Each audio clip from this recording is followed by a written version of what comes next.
How you doing? Good, how are you? Good. So what the storytelling is Yes. back here? That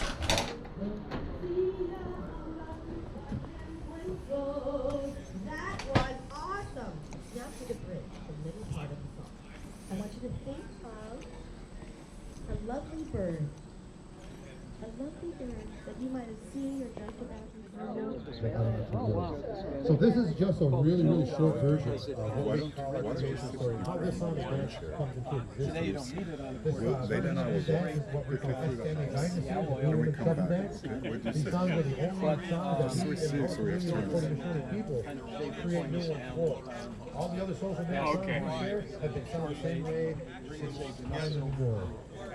Except these ones, we hold our women at such a high esteem, we create new songs. We come together 2 times a year in the spring and in the fall, and our senior societies share these songs with the rest of the Puerto Rico community all over. It was naturally not as valued. Even Oklahoma is our central community brother. Paper currency, but in many cases. So we're going to give Kay Hall a big round of applause. She hates when I ask people to do that. But I like to give her a big round of applause. She's going to come out here and demonstrate what we call outstanding dynasty, the new woman couple dance. Now this dance is in honor of just native women. And they Valley of life. We have the same responsibility as our mother earth has to all of us. But they didn't have anything to back it up, at least not until later in the war when they borrowed money from the Dutch and the French. So it inflated very quickly. Yeah. But they passed laws that said you had to take it. And if the Continental government approached you to buy your wagon of provisions, and you refuse to take the continental currency, you might be a loyalist. We're going to investigate you. And if we find that you have done anything to support the crown, we're going to take your wagon load anyway. So you might as well take the currency and drop it. Later on, Alexander Hamilton insisted that to get the government on a good financial footing, that we honor all those. And they did, were able to turn them in for hard currency in the 1790s. By that time, most of the people who actually took the currency had either lost it or they had given it for a very small amount to speculators. And it was the speculators who made money hand over fist by redeeming the continental currency. Now, did certain states also print their own currency too? I know Massachusetts did, New York did, some other states also did. Different currencies. Between the Declaration and the Constitution, the 13 colonies, the 13 states at that time, started producing their own copper currency. Copper currency. Oh, copper currency too. The state half pennies, they're fairly rare and they're considered really valuable. Coin collectors fall all over themselves for a Connecticut penny or a New York penny. But of course, our Constitution kind of banned states couldn't produce their own money after that. But I thought that I also saw some banknotes that the banks put out that came in after the Constitution and everything else. The early 19th century banks and other organizations could produce their own currency. Oh, you're welcome. And they did so in great numbers. Yes. And the problem with that is that unless it was your neighborhood bank and you knew it. Yeah, another bank might not take it in, or from another state will not take it in. It might not even be a real. It was easy to. Right, it was a lot of counterfeit during that time. If you're living in New York, you had no idea that whether there was a Bank of Baltimore, Maryland. Right. Not even be. So they inflated very quickly. They were not well liked, and some people refer to them as shin plasters because the only good you could do with them was like put liniment on and stick them on your legs for your rheumatism. Yeah, very, very interesting. Yeah, I read about that banks even put out notes and things like that. This time period, they weren't doing that yet. Although they have a couple of notes here that were put out by the French Revolutionary government. Oh, really? Oh, okay. And they basically say that on them that counterfeit is death, and you will be paid if you turn in your neighbor for counterfeiting. Oh, really? Oh, They took things seriously. yeah. Yeah. Yeah. and- Yes, feel free to try it. Oh yeah. Mainly, I want a picture. Oh sure. Yeah. Is it this way? No, you hold it up to your ear. Yeah. The Art Foreman, the tinsmith that's in the front, he crafted it. Yeah. There's a little handout that has some of the different recommendations there. Oh, yeah, I remember this. Yeah. Here, put it on. Let me put the other Yeah, because I can't remember all of them myself, so I had to write them down. Most of the recommendation come from Nicholas Culpepper's herbal and a few other herbals from that time period. So that's our time for. Yeah. I could put another piece of I paper really on hope here. you guys maybe learned something, enjoyed the song and dance we shared. And I hope to see you guys again. Hopefully we'll see that sometime in the future. So, in our language, there's no word for goodbye. The tough word is say "if get."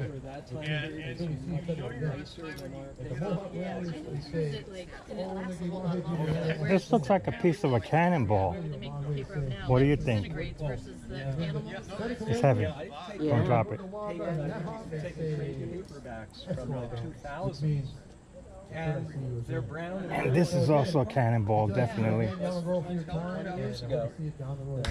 But that cannonball came from a Spanish ship that sank off the coast of Florida in 1715.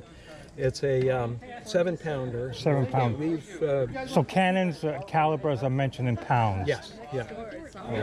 The standard ones being used in the colonies by the British and the American colonials were usually in divisions of 3, like the 3, 6, 9, and 12 pounder. But then we got a lot of French cannons, and we began to use different sizes with that. That's a bit. This is a piece of a cannon, right? Yes. Yep, that's from a mortar shell. Oh, this is a And mortar shell? Mortar shell, and that So would they be- had mortar shells during the Revolutionary Yes. War? They didn't have the shrapnel inside. That was early 19th century, but basically it was the shell itself that became the shrapnel. Oh. Hey, so did it have powder inside Powder of the inside, shell? Yep. And a fuse that was timed. Right. The artillerist had to be a bit of a mathematician, so he could figure out how long Right. to cut the fuse Long to for. cut the fuse. And the whole idea of when you're laying siege to a fortification, like Fort Ticonderoga Right. or Fort William Henry, you fired these hollow iron balls up above the fortification. They were timed to explode above it. Rain down. Rain on down, it. right. The defenders of the fort had to move themselves into bomb-proof shelters, so they wouldn't be on the ramparts firing at your men as your men used ways of undermining the fort or siege engines or things like that. So you can see how terrifying it would be. If Oh, yeah, to have things something, like this a were big raining piece down like on this. you, and especially if they're hot from the explosion. But let me ask you this, like, how, if this is a mortar shell, why is the wall so thick? Shouldn't it be a thinner?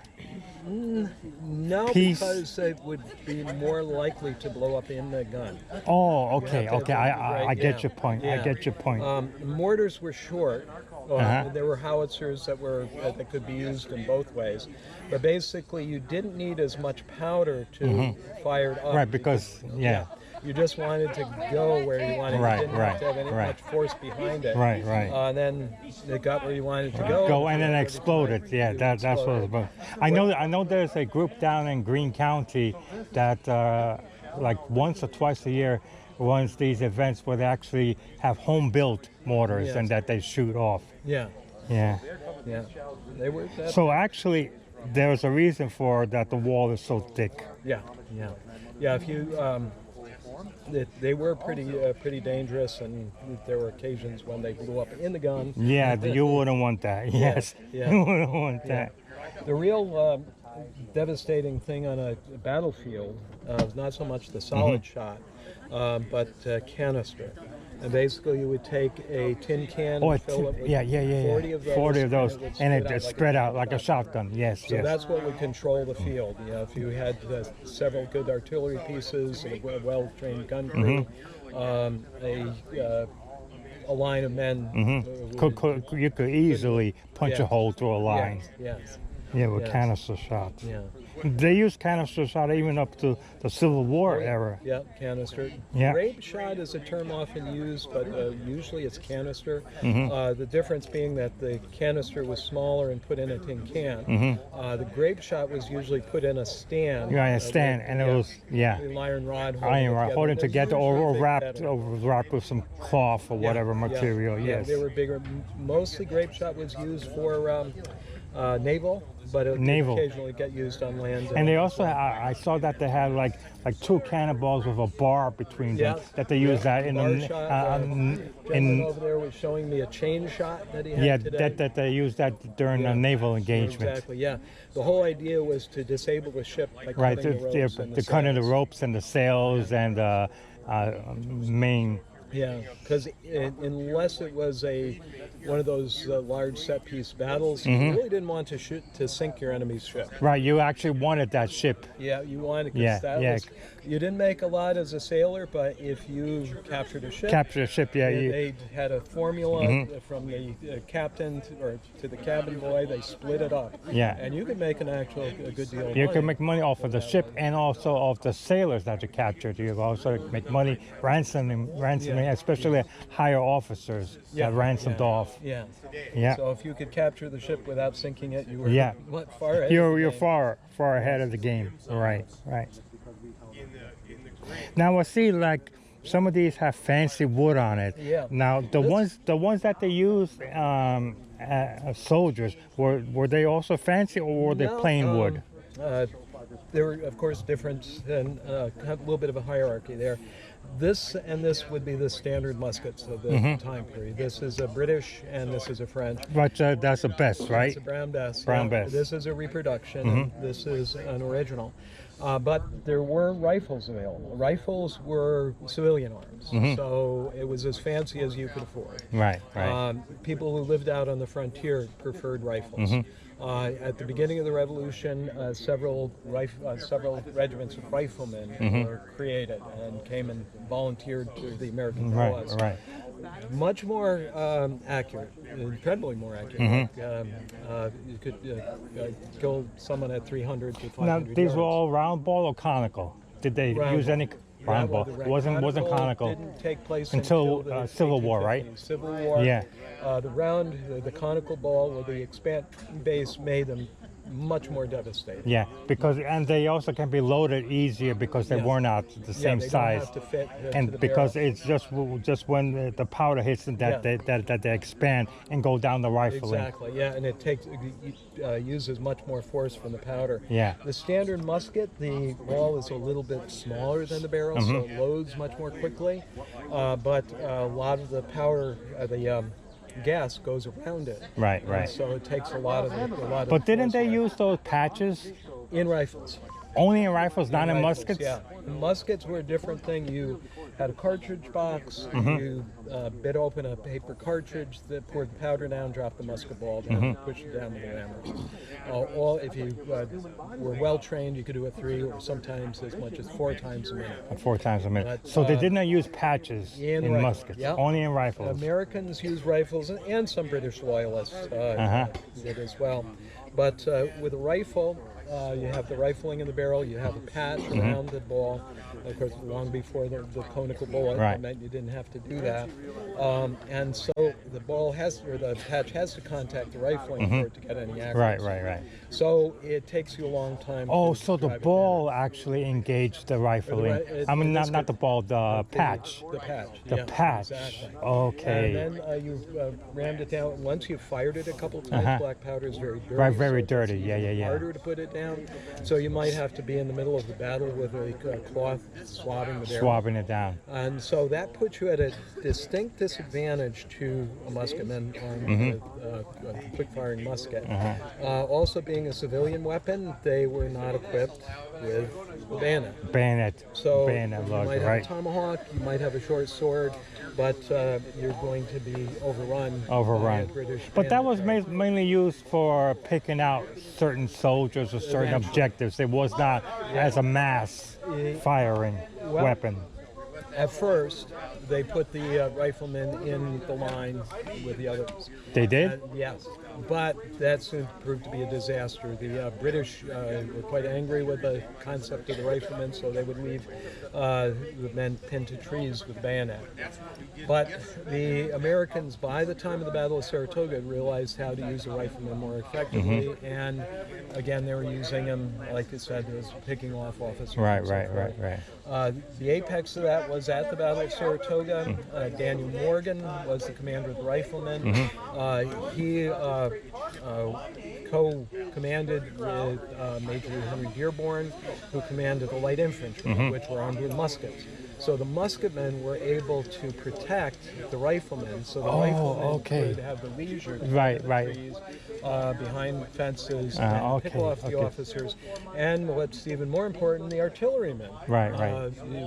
They didn't bring the horses onto the field. Right, because they right, knew right. That would happen. The artillerymen were dragging these cannon around it.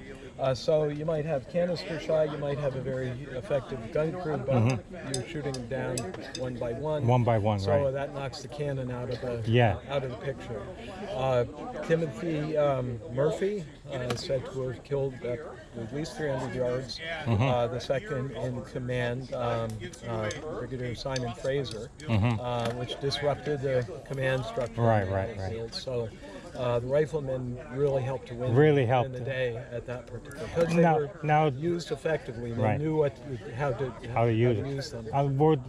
Were the British also, did they also use riflemen or not? Did they have that among their ranks? And later on in the Napoleonic era, they did. I know that they used them. Still, it was an auxiliary weapon, and they didn't put the riflemen into the line. They were scouts and More light scouts infantry. and light infantry or peripheral. Yeah.